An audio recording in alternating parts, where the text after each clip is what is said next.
Look, every football game is a grind, and if you're like Dan and the crew, you know there's no such thing as one size fits all. Your sleep should be just as custom as Coach's game plan. That's where Sleep Number comes in. You get to call your own plays. Softer, firmer, cooler, warmer, your side, your comfort. Change it whenever you want. No more feeling stuck like a busted play. And for all the late night fights over the thermostat, Climate Series cools up 20 times faster than the competition. True temp bedding kicks heat and humidity to the sidelines so you can actually stay chill all night long. Bottom line, Sleep Number is like having a sleep coach in your corner, adjusting to you all night. Because your best game starts with the right rest. Why choose a Sleep Number smart bed? So you can sleep just the way that you like. The only bed that lets you make each side firmer or softer whenever you like. Your Sleep Number setting. Sleep Number's biggest sale of the year is here. All beds on sale. Up to 50% off the limited edition smart bed. Limited time. Exclusively at a Sleep Number store near you. Sleep Number, official sleep and wellness partner of the NFL. See store or sleepnumber.com for details. This is the Dan Le Batard Show with the Stugatz Podcast.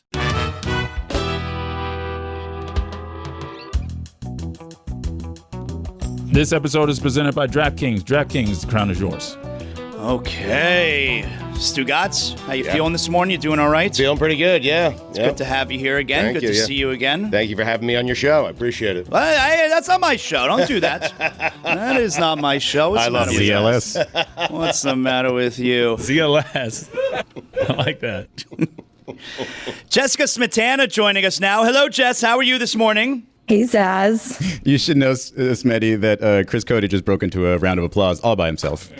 Oh, that's so sweet. I'm sorry. I didn't know he was going to do that. Yeah. I thought you were going to point out that I corrected David's grammar in the last segment because that was very noteworthy. I loved that. I really enjoyed that. He called clearly a verb an adjective, and Chris Cody was there to save the day. I didn't love so much when you guys were making fun of blind people, but we'll move on. Yeah, you guys took it like I wasn't trying to make fun of anyone. I was making fun of anybody. You said if they were playing against blind you, and then that visual was Nobody created. was making fun of anybody. No, I said it as if you would play like School for the Blind, and that's not the case. They're playing a really good school. We were just pointing out the difficulties if that football. were the case. Yes, Blind, without being able to see. Did we make it any better, Jess? No. Oh. But that's okay. We'll move on. Okay, so we haven't brought this up yet in the show today because I feel like we may need your help here. And I certainly don't know anything about this. There's been a lot of talk over the last couple days about New Heights podcast, Taylor Swift. And this is, Jess, I don't know if you're aware of this, not my expertise. Did you watch or listen to yesterday Taylor Swift on the New Heights podcast?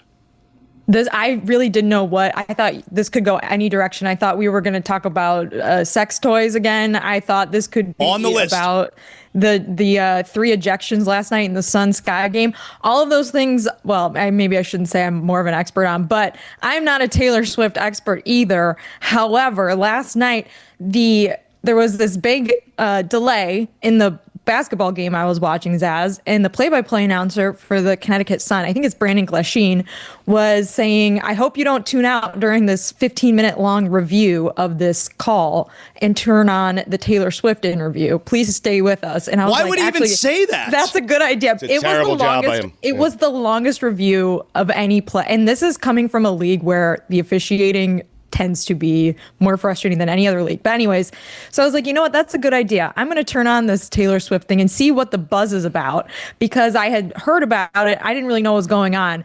And I said this on Mystery Crate this week. You'll hear it tomorrow. But this Travis Kelce PR push, it has worked on me. Okay. I haven't thought about Travis Kelce since January. And all of a sudden I'm like, what's he up to? So I turned it on and it was very cute. It was very cute. It's not like I'm not a Swiftie. It's not like I've never listened to New Heights before, but I was listening to 3 of them and I was like, Jason Kelce is like, he's doing his best Barbara Walters right now. Like, this is a great interview. Oh, is that what it was? It was like in the form of Jason interviewing the 2 of them? Basically, yes. And they were very cute together and it was very adorable. And then she debuted her new album, which is called Life of a Showgirl. And they were very nice and talked about, he was sort of complimenting her on how hard her job is. And she was talking about how hard his job is. And it was just, I don't know. Something about it kind of tickled me. And I was like, you know what? I can kind of see the appeal here. And then after like 10 minutes, I turned it off and watched the basketball again. But there are 1.3 million live viewers when I turned this thing on. It was absurd. It's a hard off. Yeah, heart off, really, because they love each other so much. Like, Jess, don't you think someone comes down, if this review was taking so long at the WNBA game, somebody comes down from wherever their review center is, guys, the Taylor Swift podcast, like, it just dropped, you idiots. Can we hurry this thing up? I think that's the problem. I don't think they have a central review center. I think they need one. I think that is an issue. I think that if I were negotiating the new CBA, I'd be like, hey, we're not playing until you guys fix the officiating because this is bananas. Every night there's someone. Now look, NBA officiating, we could say whatever we want as well. Like, they complain too. Fans, we complain too. In NFL officiating, yes, we complain about every constantly. Every sport. But it really does seem like in the WNBA, every single night there's complaining about the officiating. Yes, correct. The Fever Wings game the night before, there were tons of complaints about Paige getting a special whistle. And then, the Fever head coach, Stephanie White, said after the game that the Fever weren't getting a good whistle. And it's just like on and on and on. There has been research done on this. There was a really long story in The Athletic by Chantel Jennings earlier this year during the Final Four about the NCAA officiating, because that has also been a huge issue. And as that sport gets more popular, people have more and more complaints about just the inconsistency that one game you can get away with this and then the next game you can't, and you have to change from game to game based on who the officials are, how aggressively and physically you can play. But this doesn't seem like a problem that can be fixed overnight. It seems like there's just like this long pipeline issue. So it's really just not going to get better anytime soon. Isn't part of the fix that the commissioner, Kathy Engelbert, like, can't she eventually send out a note to these teams where it's like, hey, no one wants to hear complaining about the officials every single night. We need to tone down on this rhetoric. I think they get fined if they cross a line like any other league. So I think that it's already frowned upon. But there's been, conversations about if you do complain about it, do you get a better whistle in your next game? And so that's a tactic that coaches have maybe tried to take. But I don't know. Zaz, it's just a mess, and you kind of just expect it now. And so last night, during this 15-minute long review where ultimately 2 Sky players and 1 Sun player got ejected for, I would say, a fracas. It wasn't really much. I did just decide, you know what? I'm going to... I say fracas. You say fracas? I thought it was... Fracas sounds like a Spanish accent. It's a fracas, yeah. Fracas. Okay. Wow, you gave in so fast. Adjective. I was with you. Okay. Typical.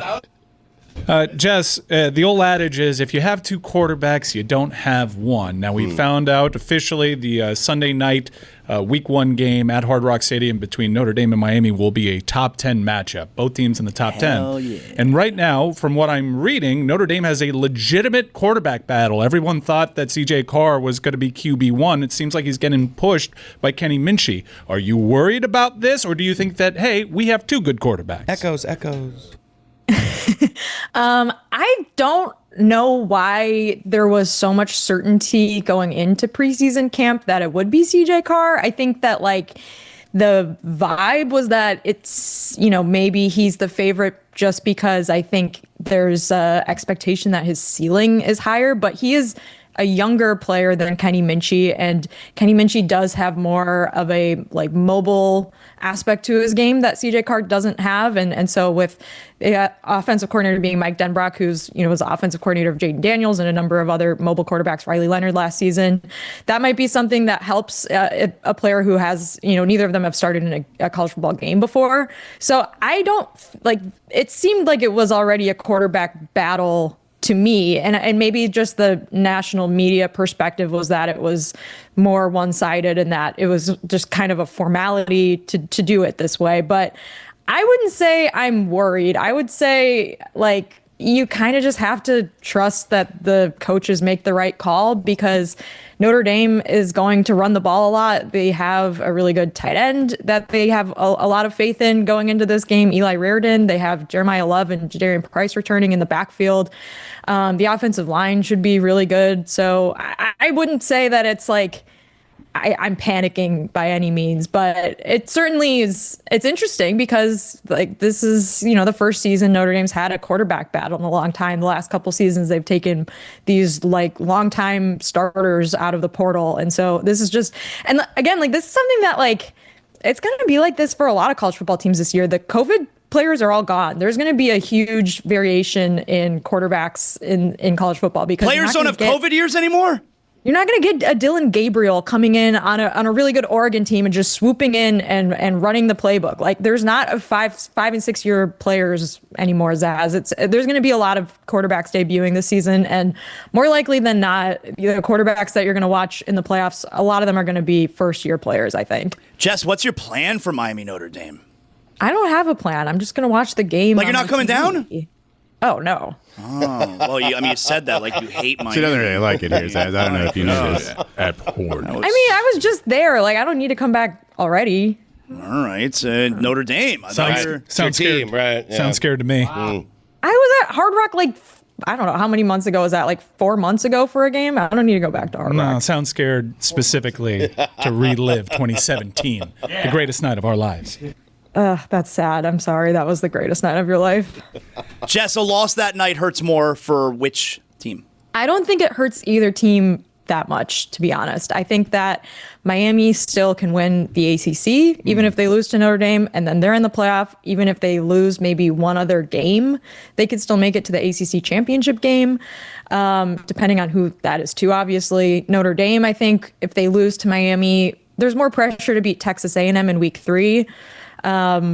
But I don't think it necessarily eliminates either team from the playoff. I think that if you are someone who said that the 12-team playoff devalues the regular season, there's a little bit of truth to that. Of course. There's not 12 play-in games like in the 2014 season to the playoff, where an 11-1 team may not make the playoff, and it's going to be really tight. So the counterpoint to that is we should get more great week 1 games like this. We should get more non-conference week 1 games. This game's obviously a little different because Notre Dame has the ACC scheduling agreement, but like Ohio State, Texas, we should get games like that every year. LSU, Clemson, we should get games like that every year, because I don't think it really hurts that much if you can then go on and win the rest of your games that season, especially in your conference. I'm just trying to live up to be the version of me my dogs think I am. Dopey and Izzy, they assume I've got it all together. Meanwhile, I'm Googling, can dogs eat watermelon? And realizing, hey, we're out of food. And I forgot the flea meds. Total chaos. But Chewy had both, delivered fast. Now they're well-fed, itch-free, and still convinced I'm a responsible adult. Chewy makes it super easy to get everything your pets need. Food, treats, meds, even toys. Shipped right to your door in 1 to 2 days. They've got vet visits, pet insurance, and even in-person clinics popping up. Oh, and fleas? Yeah, summer's peak season, even for indoor pets. Chewy's got vet-recommended treatments to help protect Dopey and Izzy or whoever's running your house. And here's my favorite feature, Auto Ship. It keeps the essentials coming, and if you're running out of food faster this month than last month, just change the date of arrival. They got you covered. No days with no food. Plus, 24/7 customer support. And if something's not right, send it back. No questions asked. Chewy has everything you need to keep your pet happy and healthy. And right now, you can save $20 on your first order and get free shipping by going to chewy.com/Dan. That's chewy.com/Dan to save $20 on your first order with free shipping. Chewy.com/Dan. Minimum purchase required. New customers only. Terms and conditions apply. See site for complete details. Howdy, everybody. It's Mike Ryan, and we're starting to see stock footage of sprinklers spraying over football fields. That means two things. Summer is almost over and football is almost here. So let's make the most of your summertime by making it a Miller time. Haven't you shared some moments this summer that you wished lasted forever? I know I have, especially around the hockey team. But right there by my side were my friends, family, and an ice-cold can of Miller Lite. That's right, Miller Lite has been making superlative summertime memories for 50 years. That's right, it's our 50th anniversary. So whether it's a long weekend coming up or a full-on vacation, just know it's the perfect time to get your crew back together and go to the beer that's been your go-to way to stock the cooler and celebrate great moments. That's right, I'm talking about Miller Lite. Brewed for flavor with simple ingredients like malted barley, it delivers that rich, balanced toffee flavor and golden color that just hits different. Miller Lite, great taste, 96 calories. Go to MillerLite.com/Dan to find delivery options near you, or you can pick up some Miller Lite pretty much anywhere they sell beer. Cheers to 50 years of Miller time. Celebrate responsibly. Miller Brewing Company, Milwaukee, Wisconsin, 96 calories and 3.2 carbs per 12 ounces. You start off thinking your little day-to-day purchases don't mean much. A coffee here, takeout there, no big deal. Until one day your credit score is out here looking like a struggling batting average, the Mendoza line. That's why something like Chime makes sense. If you're trying to get your credit together without jumping through hoops, head to chime.com/Dan. With the Chime Credit Builder Secure Visa credit card, folks can build credit using money they already have. No credit check, no annual fees, no interest, just regular spending and on-time payment. Simple as that. And it's not just a card. You also get credit tracking tools, personalized tips, and automatic credit reporting to help you stay on top of it without overthinking everything. If I had something like this earlier, let's just say things might have looked a little cleaner on paper. Make everyday purchases count with Chime's Secured Credit Builder Visa Credit Card. Get started today at chime.com/DAN. Chime feels like progress. The Chime Credit Builder Visa Credit Card is issued by the Bancorp Bank N.A. or Stripe Bank N.A. Chime checking account required to apply. Money added to Credit Builder will be held in your secure deposit account as collateral and is your Credit Builder card's available to spend amount. This is money you can use to pay off your monthly charges. Out-of-network ATM withdrawal and OTC advance fees may apply. Late payment may negatively impact your credit score. Results may vary. Go to chime.com/disclosures for details. Don Le Batard. Elton John does not like performing Crocodile Rock, but to the point we were making, I think he still does because he just knows the crowd wants to hear it. Right, well, he has to. I feel like that's safe. He might be litigious, but that was such a poor imitation of the song. Stugats. We can all agree, Piano Man. Might get shot. The crowd needs to sing Piano Man. Yeah, but I want to hear Billy Joel sing Piano Most Man. of it, they just let you at the end go. Does he still have She just wants Suey nominations. That's what she wants. She just wants to rack up Suey nominations. Is that what she's going I'm trying for? to avoid that. Crocodile Rock. Fake Billy Joel's piano. You got it. It's all right. This is the Don Le Batard Show with the Stugats. Jess, I wanted to bring up a topic while you were on here because Michael Porter Jr. has been doing, I don't know if it's vlogs or I don't know if it's like a podcast that we don't know a name to Willie yet. Cauley-Stein. But he's doing Steiny. He's facing the camera and talking. Let's just put it that way. And it's come up with like a bunch of conversation starters. Like he talked about his situation with his brother and the gambling, John T. Porter. He talked about a couple other things. I wanted to play a clip and discuss any of those things, but specifically for me, one topic that Michael Porter Jr. gets into and tries to sound very profound. Everybody has different vices. Everybody has different things that they struggle with. That can go from people that struggle with alcohol, people that struggle with drugs. You know, my brother, for example, struggled with gambling. My vice has always come in the form of women. My brother, Jonte, he never seemed to struggle with that vice, you know. I never struggled with the gambling addiction. Low riz. Damn. Low riz. One of the topics that come up is how you speak about your siblings in public, because that was a shot at his brother. He's like, he doesn't get any ladies. But also, Jess, correct me if I'm wrong here. Did he just not make monogamy sound like the most difficult thing in the world? Now, before anybody gets on this, there's some people that are sex addicts, and I understand that. I don't believe that that's what he was describing there. But monogamy, is it the greatest vice, or is it just MPJ's? I wanted to ask you that, Izzy. Like, do you think monogamy is difficult? Because I feel like it's way more difficult to be in multiple relationships than just one. Hard to balance. I only know one way, and I've done the monogamous thing in both of my relationships, and I think it's pretty easy for me. If but you like your partner, it's not that hard. Precisely. I actually had interviewed one of my heterosexual teammates at the flag football league that I play in, and he basically said the same thing. Like, is this like a straight people thing? Like, he said effectively, you know, my problem is being loyal to my wife. Yeah. Kind of like what your problem is wanting to sleep with men. I was like, what? Like, that is not like monogamy. It's apples to apples. Come on now. Yeah, I mean, I feel like, you know, I've been watching a lot of Mad Men recently, so my opinions on monogamy gotten firmer as I've just I watched Don Draper have sex with so many women outside of his marriage. So nowhere am I judging people who are not monogamous, who have open relationships, anything like that. I'm just not putting on the same level being gay and not being able to be loyal to your wife. Two different things. Like, do they think that all gay people either like all have open relationships and we don't have to fight that, or we're like super willpowered? No, it's just an orgy. That's what they're expecting. Yeah, Jess, in your Mad Men rewatch, are you still surprised at the PTO policy for Dom Draper? This is crazy. He just goes away months on end, and everyone's cool with it. Yeah, I mean, he just goes to LA for a month and then comes back, and they're like, cool, you came back, because they kind of didn't think he would. All of it's crazy. I mean, the amount of chain smoking and like midday whiskey drinking or rye drinking. How are they not always drunk? That's the thing. They are. John Slattery is always drunk. Always drunk. Zaz. It makes so much more sense when you rewatch it as an adult. You're like, oh, he's making these terrible choices because he has like a horrible alcohol problem. Zaz mentioned last week about watching Boardwalk Empire. That show always made me, like, anytime I have a conversation with someone, I just want to pour a little glass of scotch. I'm pretty sure when I watched that show, I asked from my mother-in-law for a decanter for Christmas. Just because I wanted to have a thing with some whiskey in it. So if I ever need to make a big life decision or have a big conversation with someone, I'll go pour a couple glasses. Yeah, I love the idea that just anytime someone walks into your home or into your office, it's automatically expected you have to pour them a drink. I want to live that life. Oh, I just want to let's talk about this. Yeah. I think the Le Batard show studio office dynamic is already weird enough without everyone drinking scotch at 2 p.m. So yeah, we only take shots throw alcohol in the Friday mix. afternoons. Can I throw one thing out there? I was listening earlier to your Kyrie eleison bit.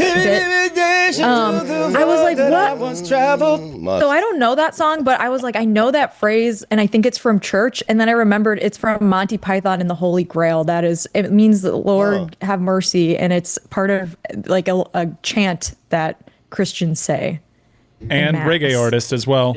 Yeah. It just reminded me of Monty Python this morning. There's a Venn diagram of Greek Orthodoxy and reggae artists that both say handshake, Lord of Mercy in the middle. That actually reminds me of my latest internet trend that I am a huge fan of. Have you guys seen these videos? And maybe it's just one or two guys, but it's Jamaican men narrating cooking posts. And it is the funniest thing I've ever seen. Trust me, when you say it out loud, you're just like, why is that so funny? Just go watch them. There's one in particular where somebody was just doing so much homemade stuff while they were making chicken wings. And the line that I laughed so hard, I nearly jumped off the toilet. I don't know if that happens for anybody else. When he's like, why you no make water too? And I was just like, oh my God, it's just like when you say things hilarious in a special accent, like it's otherworldly and it's hilarious. And I encourage everybody to go listen. Lord of Mercy. Well, you no make water too. Jess, are you watching Mad Men again because you don't have anything else to watch on TV these days? Like, are you out of things to watch? I need a show between the hours of like 5 p.m. and 7 most evenings. Like, I just need something before the sports start. And there was like a couple weeks in there in like August where like not a lot of sports on. I watch baseball sometimes, but like Monday nights there's no basketball games. I'm like, I just need something. What is it like having that window open? Because that's a big kid time. Yeah, that's a huge kid window. So much kids. I have that window. Busiest time. Yeah. This is exactly why I'm very happy right now in my life, because I have those 2 Because you have hours. no kids. Right. Well, I wasn't going to go that far, but I have those 2 hours because I don't have kids. Yeah. And then there's also like the hour when you're like getting ready for bed, but you're not falling asleep yet. That's a special time. I love that 45 minutes to an hour where it's just laying in my bed, scrolling on my phone. Maybe I put on a Mad Men episode. I don't know, Zaz, to be honest, like I just turned it on and I was like, wow, the show is so freaking good. And so now I'm like balls deep in season 5. It's so good. I remember that I've only gone through it once, but I remember the first time that I saw Mad Men. It's a phenomenal show, obviously, but it was jarring to me. And one of the most fascinating things about it to me, the way that they treat women. Like, I can't believe that was a real time where this was the way they were treated. Oh, it was quite. And 1940s. it's all better now. We're going back. Everything has been fixed. And now at work, women are treated very, very equally. Zaz, I'm not going to say any names. but I've worked with a lot of gentlemen who are older who, when I see their interaction with women, it's jarring. They treat them like maids. They're so dismissive. And these are men, like people that I like. And it's just like, wow, the time that you grew up, like what was okay is wild. Yeah, that doesn't happen anymore, especially the men that treat you like you're a little kid because you're a girl to them. That I have never experienced that at work. That's what the money's for. Israel, how much money do I have to give you right now to name a name? I'll double it. 300 million. I take it back. You'll double it, Stu. Nice. Well, Zaz doesn't have 300, so I'm good. We can't let Florida get this edge on Miami. We can't have Izzy with 300. Jess, if you were able to afford it, would you donate $300 million to Notre Dame? Oh, that's a good question. I mean, I think that it would depend on what the money goes towards. Like, do I need a practice facility in my name? Probably not. But if I could donate it towards like scholarships or something like that, or research, that would be good. I feel like if you throwing in, if you're able to afford it, kind of, yeah. If I'm able to afford it, I'll do it. Well, the truth be told, I'm not able to afford what I give presently. So there is that group of folks. Jess, tell everybody how they can catch your podcast. Yeah, we're on Apple, Spotify. We're weekly on YouTube. I'm also on a Vice TV show that a new episode came out last night on Vice. It's called Sports Gone Wrong. I think I'll be on Katie Nolan's show this week or next week. Nice. I don't know if I'm supposed to spoil that or not, but I'm excited to talk to her. But yeah, Zaz, life is good. I've been just hanging, fishing, enjoying my walks, watching Mad Men. I'm the happiest little clam in the sea. Are you starting to bail on Caleb Williams?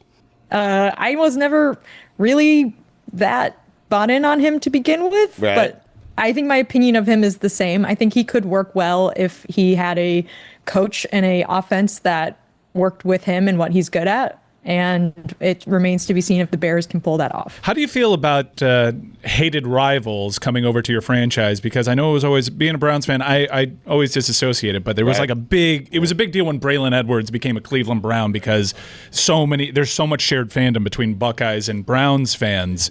Are you a little harder on Caleb Williams because he's an SC guy, or you really don't give a shit? Well, I think there's a lot of confused Bears fans who are like, yeah, that guy's so overrated. And in 2023, we're like, he's like the most, the Chicago Notre Dame fans, I should say, like, he's the most overrated quarterback in college football. This guy stinks. And then like the Bears continued to lose all season, and they were like, shoot, now what do we do? So I do think that does put people's brains in a little bit of a pickle, Mike. But I mean, like, the Steelers drafted Will Howard and Jack Sawyer, and yeah, I don't love Ohio State, and they beat Notre Dame in the national championship game. But now I don't really care that much if they do well on the Steelers because I want the Steelers to win. I care more about Aaron Rodgers being on the Steelers because he is super annoying. He's got a whole new helmet now, and he is already making a big deal about it. Never ends. It never ends with him. Just shut up. Just shut up. Good job, Jess. Good seeing you. Thanks. We'll talk to you later. Thank you, Jess. See you guys next week. Thank you, Jess. Be FaceTiming you in a couple of weeks. That's okay. You don't have to. You can just Not if you're down 14-0. No, it ain't gonna happen. You can text me. I'll give you my old number. Yeah. Bye. UFC 319 hit Chicago for the first time in 6 years. Bet the card with DraftKings Sportsbook, the official sports betting partner of the UFC. New customers bet just $5, get $200 in bonus bets instantly. We've got a banger of a main event. We've got Dricus du Plessis versus Hamza Chimaev for the middleweight world title. It's going to be crazy. Don't miss out on any of the action at UFC 319. Download the DraftKings Sportsbook app now and use code Dan. That's code Dan for new customers to get $200 in bonus bets instantly when you bet just $5 only on DraftKings. The crown is yours. Gambling problem? Call 1-800-GAMBLER. In New York, call 877-8-HOPE-NY or text HOPE-NY at 467-369. In Connecticut, help is available for problem gambling. Call 888-789-7777 or visit ccpg.org. Please play responsibly on behalf of Boot Hill Casino and Resort in Kansas. 21 and over. Age and eligibility varies by jurisdiction. Void in Ontario. Bonus bets expire 7 days after issuance. For additional terms and responsible gaming resources, see dkng.co/audio. The Disney Plus Hulu HBO Max bundle. Plans starting at just $16.99 a month. No one will ever break us apart. Catch Marvel Studios' Thunderbolts: The New Avengers on Disney Plus. You can't escape the past. Alien Earth on Hulu. This ship collected monsters. And Final Destination: Bloodlines on HBO Max. Death is coming for our family. The Disney Plus Hulu HBO Max bundle. Plans starting at $16.99 a month. All these and more streaming soon. Visit Disney Plus Hulu HBO Max bundle.com for details. Dan Le Batard. I've never stepped foot on that campus. If you told me right now your life depends on it, go to Santa Fe University and just take a picture. Stugats. I would die. I don't know where it is. This is the Dan Le Batard Show with the Stugats.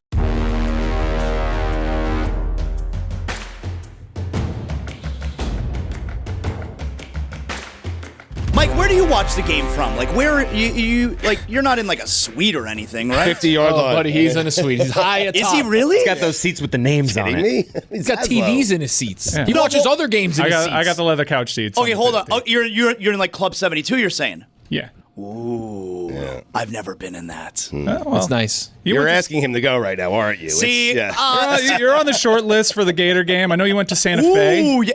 I'm. You know what?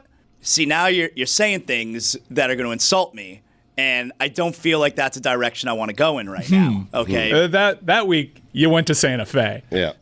Maybe that week I did. Maybe for that week I did. You know, I'm going to be here for it because I travel every weekend for college football tailgate for ESPN Radio, Right. Stugats. Yes. So I'm literally away every single weekend. It's great. Me and Amber Wilson, we do the show from the biggest games every single week. So you'll be here for that game because that's the game they That's chose the that game week? we're doing. Wow. Yeah, I'm really excited. Big game. I actually had to That's a big game. specify. Yeah. I had to If specify. you're there, I mean. I have a nameplate on the box seats that I have, and it was actually directly next to part of the other Ruiz family that is associated with Miami. So I had to change that up and make Is there sure beef? to specify. No, it's just I don't want people to think I'm John. He doesn't like being Hispanic. No, that's not it. Like you don't want to arrive and someone in their party is sitting in your seat.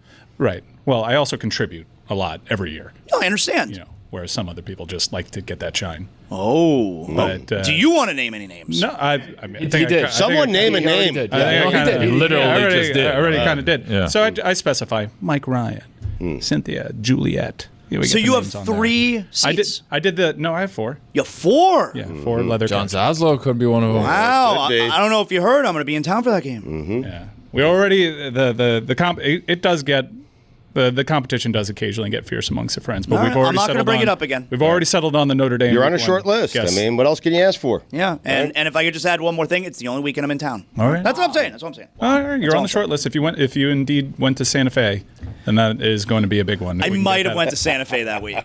Poor Ethan. Me. Oh, that's right. Oh, Wow. it'll be a hard week for Ethan. You Don't and worry. Ethan fight to the death, Zaz. Is Ethan on the short list? Short list? No way. Is he on any list? So Zaz is a lot like Udonis Haslam in that they're both champions. That's for one the of many Miami Heat. things UD and I have in common. Yeah, and they both went to Gainesville as a business decision, but they rep the Canes. That's right. That's hardcore. You can't tell me I'm not a great Canes fan. I'm as good a Canes fan as there is. How far down the list am I? Because I'm sitting right here and I haven't heard my name as a former Florida Gator. Pretty far down the list, I got to be honest with you, because you don't like the Canes. So Hang that's with 'em, that's a dog. prerequisite. You got to love the Canes. Yeah, he doesn't want someone sitting next to him who's going to cheer for the other team. That's not something that you do. Is it because I said you don't want to be Hispanic? Yeah, that didn't help matters. Did move you up. Yeah, I mean. and in my defense, I had to explain to you what a Dominican egg was. Fair. That UF game's going to be fun, man. Ooh, I'm looking Well, I forward wonder now. who's at quarterback for Florida, because Oh, Billy you're Napier- down on Lagway, right? I like DJ Lagway when he's on the field and healthy. He's never on the field and healthy. It's becoming a thing. Yes. Like he went an entire offseason without throwing, and it was one of those dicey situations. He had that shoulder injury during the regular season. When they opened up, over the summer, they had him throw for the first time, and it was one of those things from, I happen to know, we don't know if this happen guy. to know? I happen to know that they're being quiet about it, and finally Billy Napier's given voice to it. But go ahead, I happen to know this part. He happens to know? Great Scott, he happens to know. He happens to know. Gather everyone. Get the children. He happens to know.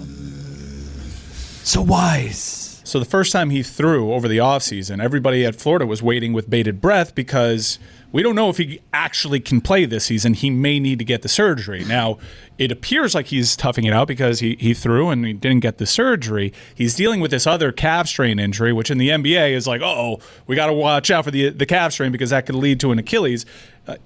He has this existing shoulder injury. If he can't fully plant, that's only going to put more stress on that shoulder injury. He's limited to 70 passes a practice. This is according to my sources. And that's not a lot. You go in the backyard. That's about 5 minutes worth of tossing the pigskin. Yeah, that's not a lot. I'll make 70 throws like it's nothing. But your shoulder is sore the next day. It is. I mean, come on, let's be honest. 70 throws right now. I don't think I could make 70 throws right now. Billy Napier admitted for the first time, DJ's on a modified schedule right now. The report is he's only doing 7v7 drills. He hasn't really thrown a pass 11 on 11. And I'd be really worried if I were a Florida Gator fan. And I'd also be Googling the depth chart and familiarize myself with some of the names behind him, because this can be a thing for DJ Lagway until he shows that he can stay healthy for a consistent amount of time. Well, that's what I was wondering. Do we have imaging for the opposite of I happen to know? Because Ethan and I have been doing research for the past 3 days. We have no idea who the backup is. You don't happen to know? I happen to not know. I mean, I would love to know the person's name. The next time I hear it will be the first time I've heard the quarterback of the Florida Gators, probably in the opening game. You feeling good about Carson Beck? I am. I'm going to practice tonight, though, so we'll see. But, yeah, he's... That way the next few weeks you can be, out of practice. He had an arm injury, right? You want to see... He lives because of that arm. That's his occupation. That is his tool. And he was throwing before DJ Lagway was throwing, and he's looking real good. Usually you want to keep these things... I know when Cam Ward showed up to Miami, he's like, we kind of need to be quiet about how good this guy is because we don't want it to be out there. It's harder to keep the secret because everyone's wondering, hey, do these passes still have zip? Does it look like he just had shoulder surgery? He looks like the same guy. It's going to look very different for Miami. He's not going to be as improv as Cam Ward, which sometimes Cam Ward was so brilliant, but he also dug himself in a hole, and he was brilliant enough to dig himself out of it. Carson Beck knows exactly where he's going with the football. He makes his progressions really quick, very decisive, and we'll see which wide receivers can meet him on that level. But he's really good. Mike, I think you'd like to know that we had the Bear on God Bless Football. It's out right now, and I asked for a Heisman Trophy flyer, and he said Carson Beck. He thinks Carson Beck is going to have a monster season. Now, he loves the U, so perhaps he's biased, but that was his choice. Bear shoots it straight. Didn't he go to UM? He did. Yeah. He shoots it straight though when it comes to Miami. But I think Carson Beck, because he had to follow Stetson Bennett, and because his wide receivers, to a very large degree, they in terms of drops, just the flat number, and also dropped yardage, Georgia was the worst in the nation out of a major program. He got let down a lot by those wide receivers, but it led to a perception that Carson Beck isn't that good. And look, the Cavender thing kind of added to a circusy element there. They're still on the outs? They're still on the outs, but I got to tell you, Carson Beck has been a total pro.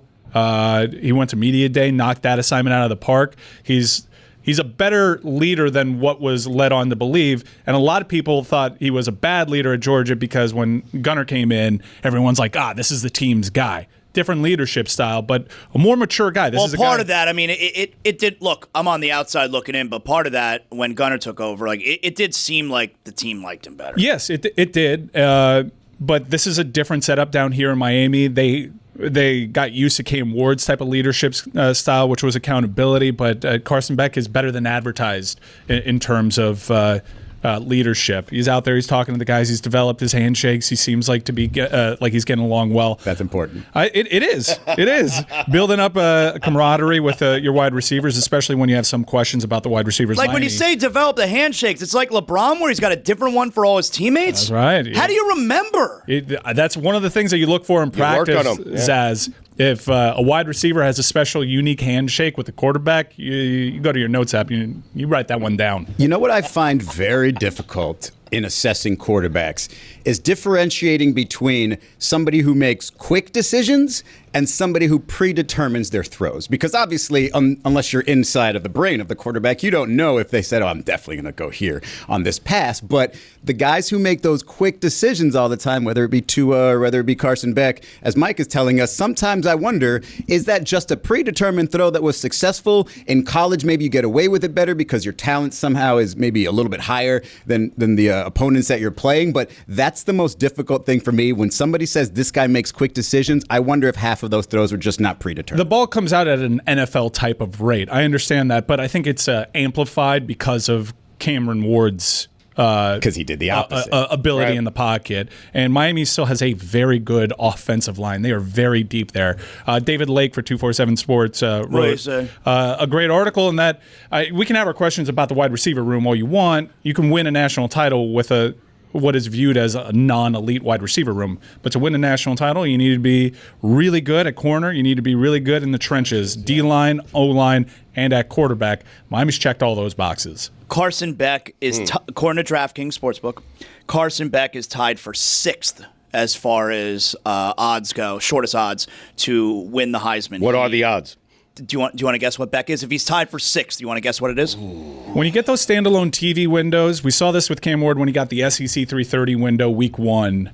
If you perform well at that position, right, wearing that helmet at that school, yes, against a marquee opponent, right, that is a huge platform to set yourself apart early in the Heisman conversation. We saw it with Cameron Ward last year. Carson Beck has that opportunity Sunday before Labor Day. You're seeing it with Arch right now at Texas. It's because he's playing quarterback at Texas. So, of course, he has a chance to win the Heisman if he's great. We come out the gates with Arch versus the national champion Ohio State Buckeyes in the big noon window. It's unbelievable to me. As big as it gets. Arch Manning has the shortest odds. I still want you to guess Carson Beck's who got, but Arch Manning has the shortest odds to win. He's the favorite to win the Heisman.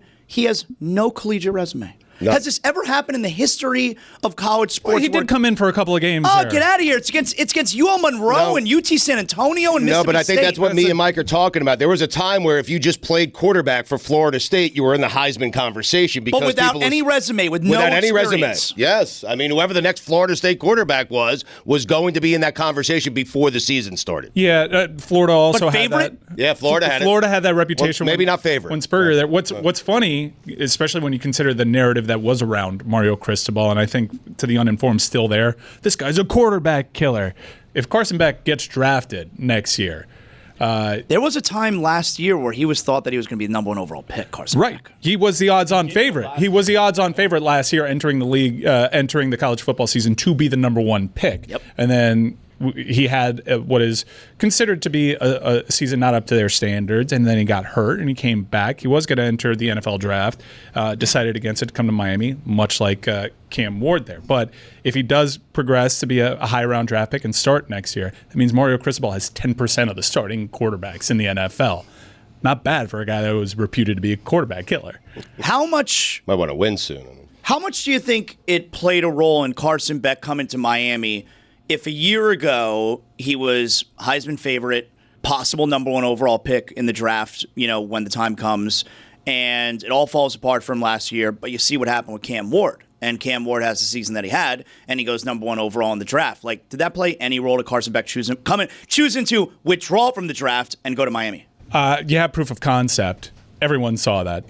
Miami put out the number 1 overall draft pick at that position. That's been hard for Miami to do recently, but it's also Shannon Dawson and that offense. Second time ever the Canes have done that? At quarterback, I think, Vinny? Vinny, yes. Yeah, Mm-hmm. Vinny was the only other guy. That's a long time. Yes. Yeah. So, but also Miami had questions about Carson Beck. They did their due diligence. They spoke to coaches, the brilliant offensive minds that had the privilege of working with Carson prior to, and that really convinced Miami because I think there was this whole attitude towards Carson Beck. Is this guy that good? What kind of teammate is he? Because that SEC narrative was out there. Were his teammates at his birthday party? That's as we Very know. Important. That is a huge piece of the puzzle when it comes to draft evaluation. Mm-hmm. Sugats, what do you think his odds are? Tied for 6th, Wow. the shortest odds I'm going to win say the Heisman according to DraftKings. I'm going to say plus 8,800. Jesus, that's a terrible guess. Huh? Wow. Anyone else want to make What a is guess? it? What is it? That's like that plus 2,000 territory. Yeah, What is it? plus 1,800. What? Haynes King is plus 9,000. So you were just right there. Does anybody play that game better than Stugatz? No one. Haynes King is a dog. I used to ruin that game all the time purposely for Dan. Yeah. Now I have mastered it. Terrible. Yeah, you ruined it for me too. Zaz, if he would have gotten it right on the money, if he would have nailed it plus 1,800, Correct. would have you jumped off your toilet? I mean, if you nail something that's plus 8,800, yeah, like that would shock me. All right. How do you jump off a toilet? I'm going to give you one time, all right? So, look, you're just sitting there, and, sometimes I don't have the squatty potty situation, so you got to have maybe a little lean forward sometimes. And if I see something that is ridiculously hilarious, occasionally I might just go, whoa! And then, kind of sit back down. But that's only when you've been on there for a while, because it's tough, though, if your leg is falling asleep, then that could be a little bit dangerous. You get the pins and needles, you fall down, and then you die. Howdy, everybody. It's Mike Ryan, and we're starting to see stock footage of sprinklers spraying over football fields. That means two things. Summer is almost over, and football is almost here. So let's make the most of your summertime by making it a Miller time. Haven't you shared some moments this summer that you wished lasted forever?